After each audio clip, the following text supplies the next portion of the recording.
5 August 2024 পতন হলো শেখ হাসিনা সরকারের। 8 August doctor Mohammad Yunus Paris থেকে দেশে ফিরেই বিমানবন্দরে বললেন, বাংলাদেশের সামনে একটি অসাধারণ সুযোগ, এই সুযোগ আর পাবেন না, এটি হাতছাড়া করা যাবে না। তারপর দেশ পরিচালনার দায়িত্ব নিলেন শান্তিতে নোবেলজয়ী ডক্টর ইউনূস।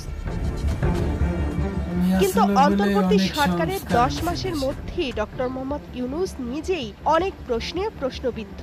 দেশ পরিচালনায় তিনি কতটুকু নিরপেক্ষ তা নিয়ে আলোচনা সব মহলে, বিশেষ করে জাতীয় নাগরিক পার্টি বা এনসিপি নামে ছাত্রদের নতুন রাজনৈতিক দল গঠিত হওয়া থেকে দলটির প্রতি তার বিশেষ পক্ষপাত লক্ষ্য করা যায়। মানুষ আরো কিছু বিষয় নিয়ে প্রশ্ন তুলেছেন। প্রধান উপদেষ্টা মাত্র 1 মাসের মধ্যে তার সব মামলা প্রত্যাহার করান, অথচ বিএনপির ভারপ্রাপ্ত চেয়ারম্যান তারেক রহমানকে মামলামুক্ত হতে সময় লেগেছে 10 মাস। রাজনৈতিক নেতাদের বিরুদ্ধে